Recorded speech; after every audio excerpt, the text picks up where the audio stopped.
Jika kalian membaca ini, ketahuilah aku pergi dengan satu harapan, agar kalian bahagia, meski tanpaku.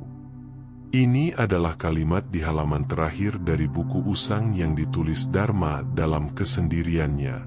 Beginilah kisahnya. Langit sore itu kelabu.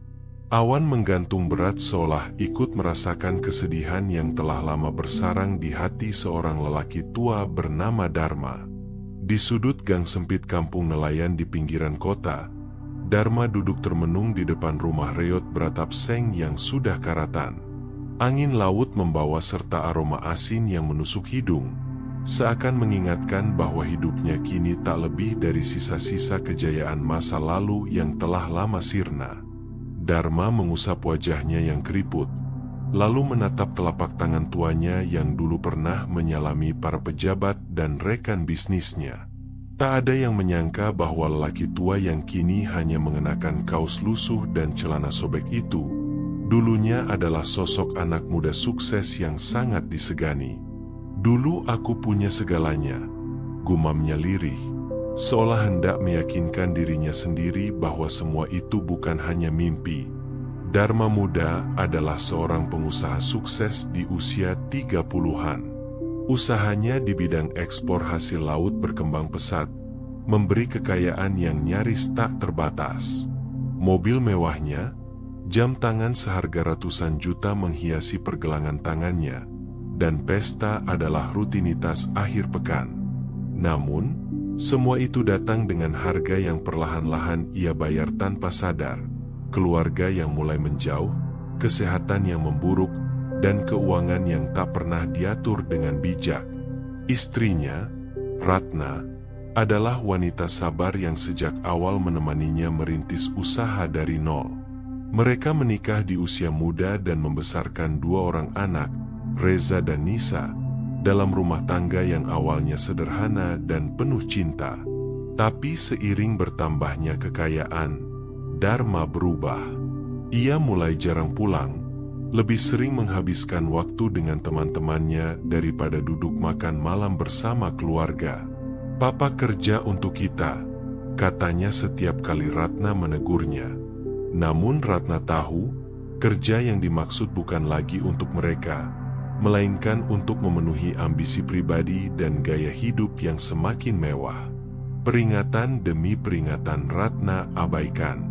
Ia terlalu percaya bahwa uang bisa menyelesaikan segalanya. Waktu berlalu, dan anak-anaknya pun tumbuh tanpa kehadiran seorang ayah.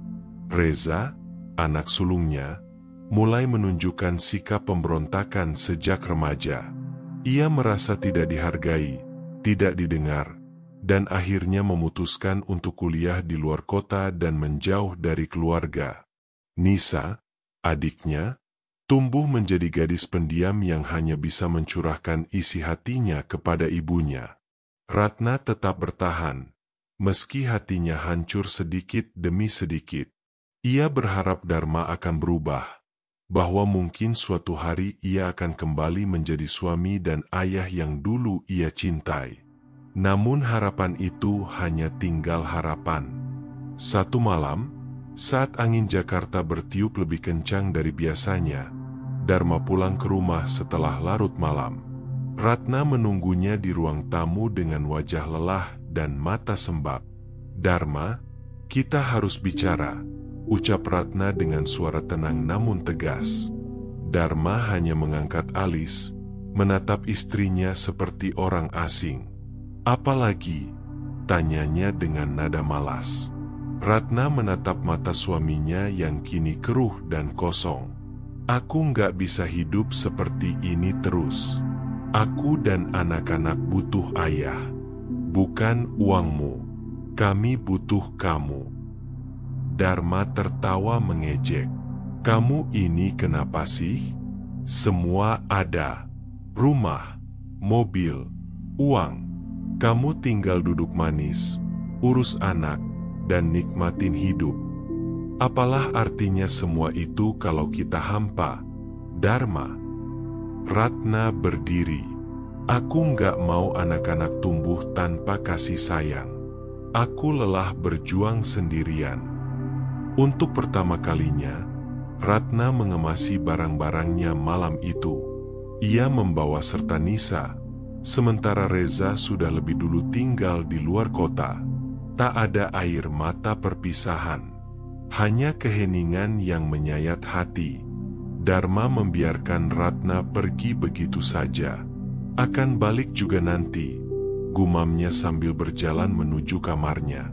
Tapi Ratna tak pernah kembali. Tanpa sadar, malam itu menjadi awal dari akhir segalanya. Perlahan tapi pasti, usahanya mulai goyah. Beberapa proyek besar gagal total. Ia terjerat utang karena terus hidup mewah tanpa pendapatan yang cukup. Ia menjual satu demi satu mobilnya, lalu rumah-rumahnya, bahkan kapal-kapal ekspedisinya. Teman-teman yang dulu selalu datang, kini lenyap entah kemana. Tak ada lagi yang mengangkat teleponnya.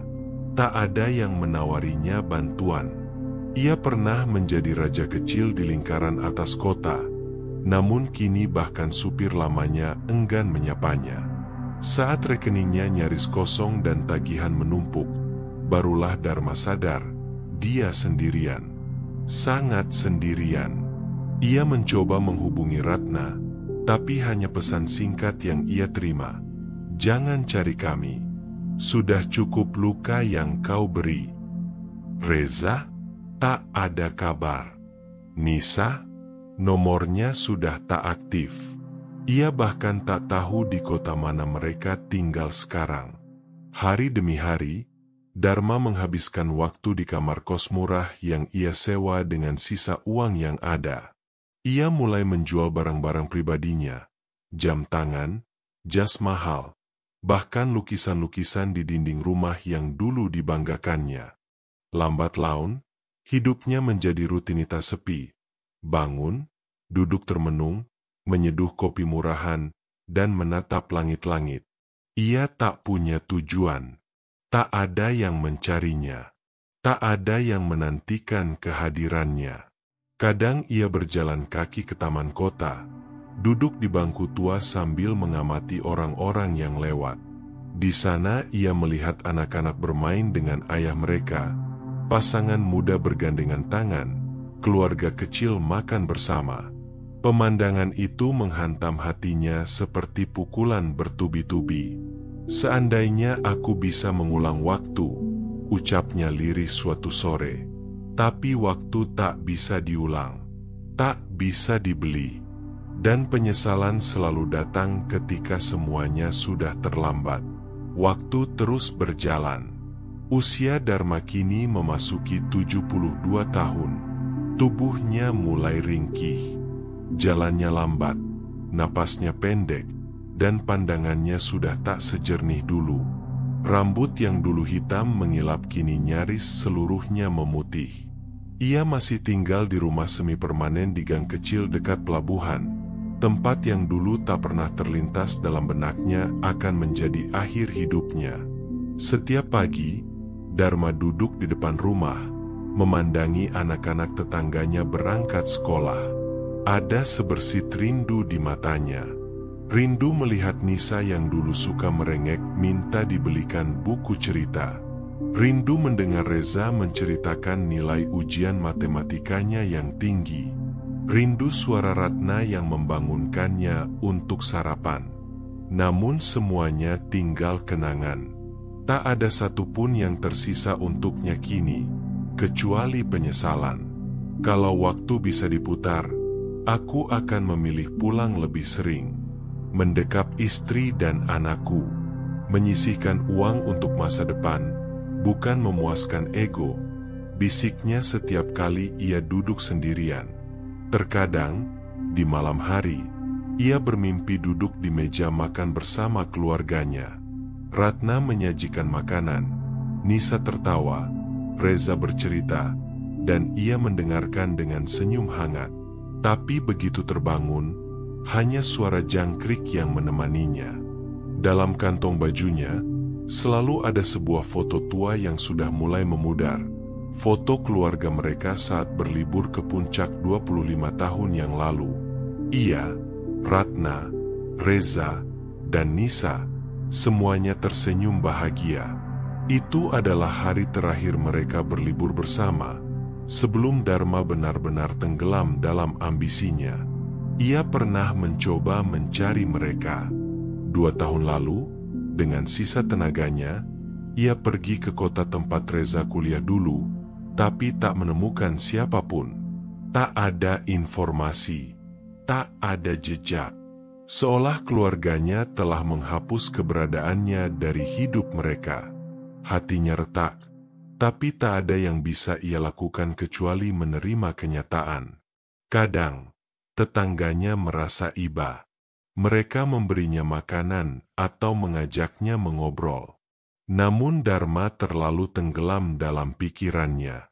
Ia tahu, tidak ada satupun dari mereka yang bisa menyembuhkan luka di hatinya. Luka yang ia buat sendiri. Suatu hari, seorang bocah tetangga datang dan bertanya dengan polosnya, "Kakek kenapa sendirian terus? Anak kakek kemana?" Pertanyaan itu seperti pisau. Dharma tersenyum pahit. "Mereka jauh, Nak, sangat jauh." Bocah itu tak mengerti. Tapi Dharma tahu, jarak yang ia maksud bukan sekadar jarak fisik.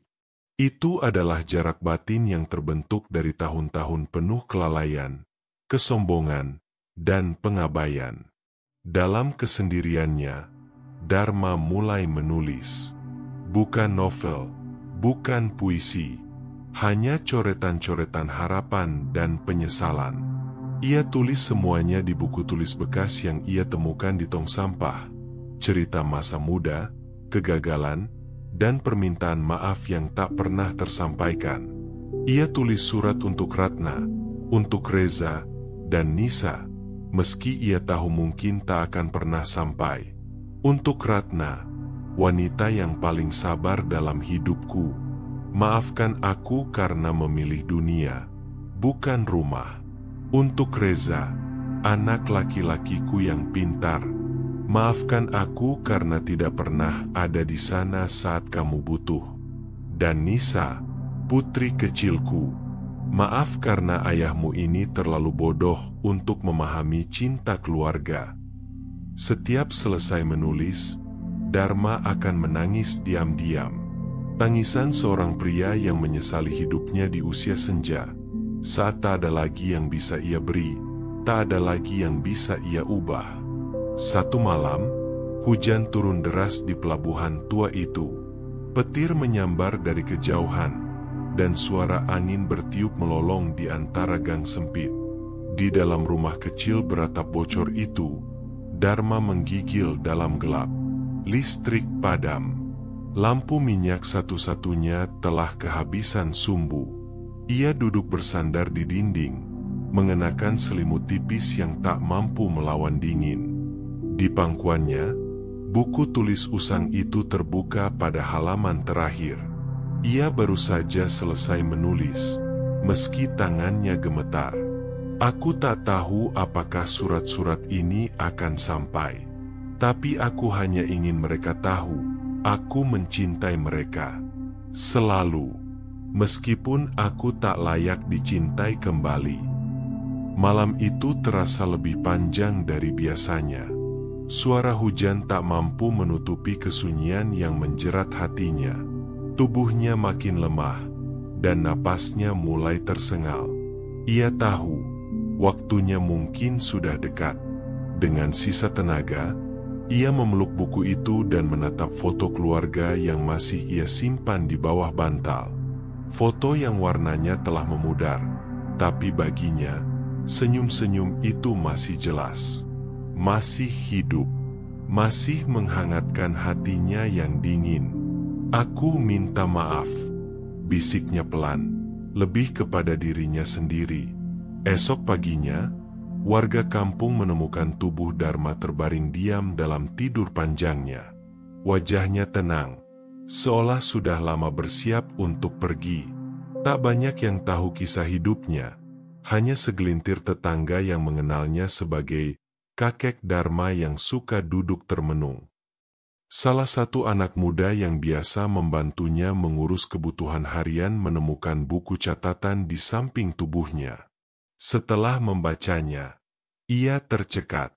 Isinya penuh kesedihan, pengakuan, dan penyesalan yang dalam. Halaman-halaman itu bukan sekadar tulisan, melainkan sisa-sisa hati seorang ayah, suami, dan manusia yang terlalu lama hidup dalam kebutaan duniawi. Bocah itu mengunggah sebagian tulisan Dharma di internet.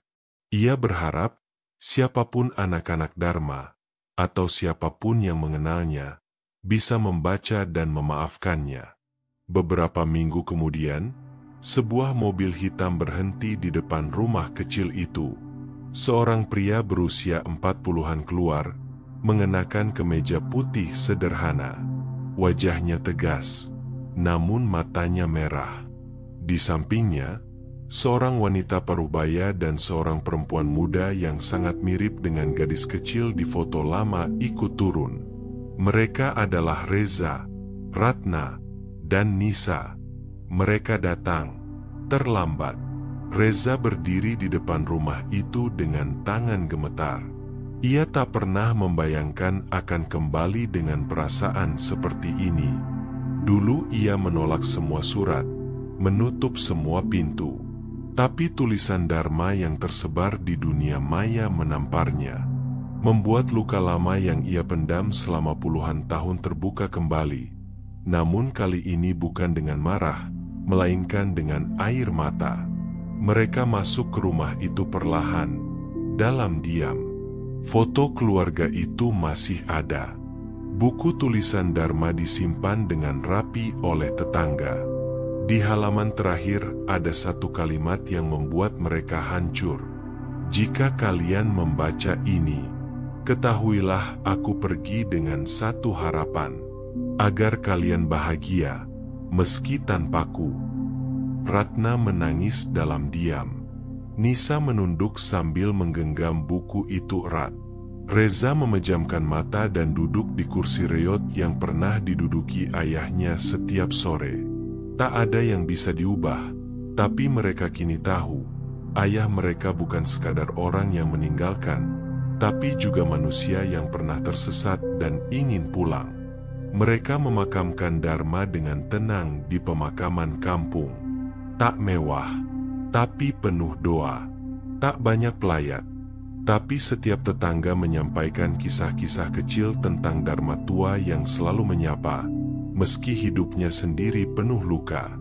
Minggu-minggu setelah kepergian Dharma, Reza sering datang ke makam ayahnya. Ia membawa bunga dan duduk lama. Kadang membacakan bagian dari buku ayahnya yang belum sempat ia selesaikan. Suatu hari, ia berkata lirih, "Aku marah, ya, dulu, tapi sekarang aku paham, dan aku maafkan." Di rumah mereka yang baru, Ratna menyimpan buku tulisan Dharma di rak utama. Nisa, yang kini menjadi penulis, mulai menulis buku berdasarkan kisah itu. Judulnya, Jejak Sesal di Ujung Senja, sebuah persembahan untuk seorang ayah yang gagal menjadi panutan, tapi tidak pernah berhenti mencintai keluarganya, sampai hembusan napas terakhir. Hidup tak pernah memberikan jalan kembali. Tapi setiap detik yang kita lalui hari ini bisa menjadi penentu. Apakah nanti kita akan dikenang karena cinta atau penyesalan? Dharma telah membayar mahal untuk menyadari semua itu. Jangan tunggu senja untuk meminta maaf. Karena tidak semua yang kita cintai akan selalu menunggu kita pulang.